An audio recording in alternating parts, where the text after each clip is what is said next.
Welcome to the Tuscarora High School Morning Announcements, your trusted source for school news.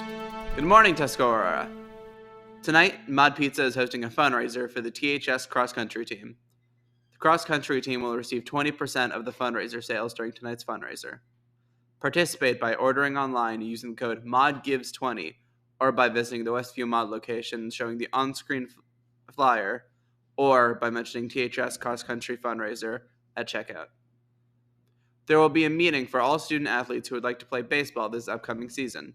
We will go over player expectations and the team's off-season schedule. Meeting will take place in one of the health rooms at 2:25 today.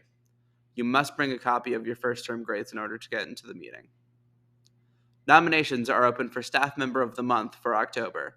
Visit the link on screen to take the opportunity to thank any staff members who have helped you during Term 1.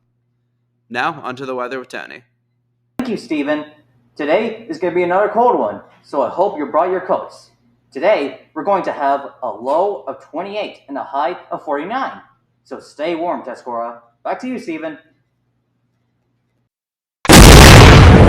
Good morning, Tuscarora. Do you want to be on the morning announcements? Come with me. Do you have creative ideas to bring to the table? Then sign up for Digital Communications, also known as Digicom. No matter what career or field of study you plan on going into, learning how to communicate effectively and in a creative way through digital media can set you apart from the rest of your peers. Don't worry, we're on autopilot. Come learn valuable skills like framing, color theory, audio, and other pre- and post-production skills that you need to get ahead of your competition. I'll see you next year in Digicom. 1, 0.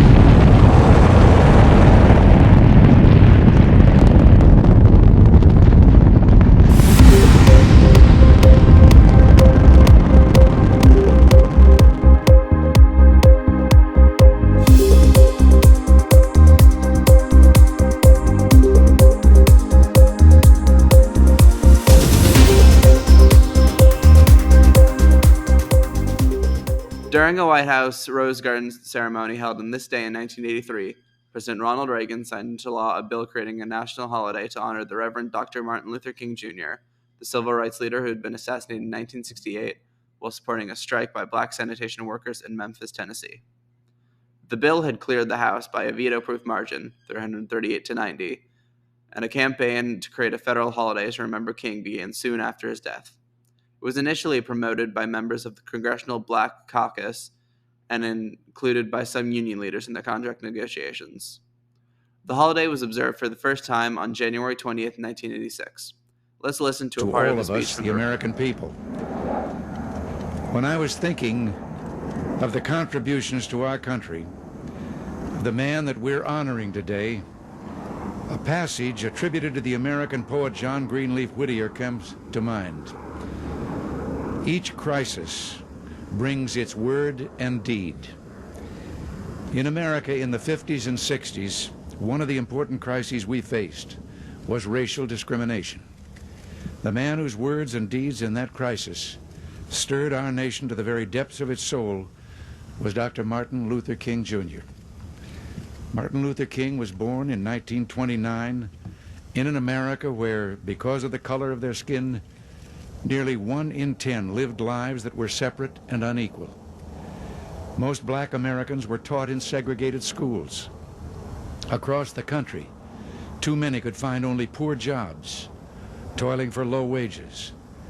They were refused entry into hotels and restaurants, made to use separate facilities. In a nation that proclaimed liberty and justice for all, too many black Americans were living with neither. In one city, a rule required all blacks to sit in the rear of public buses. But in 1955, when a brave woman named Rosa Parks was told to move to the back of the bus, she said no. A young minister in a local Baptist church, Martin Luther King, then organized a boycott of the bus company, a boycott that stunned the country. Within 6 months, the courts had ruled the segregation of public transportation unconstitutional.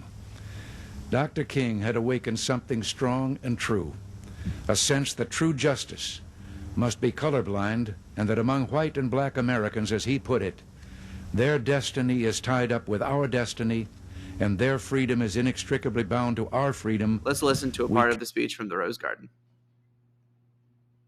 That's all for today. I'm Steven, signing off.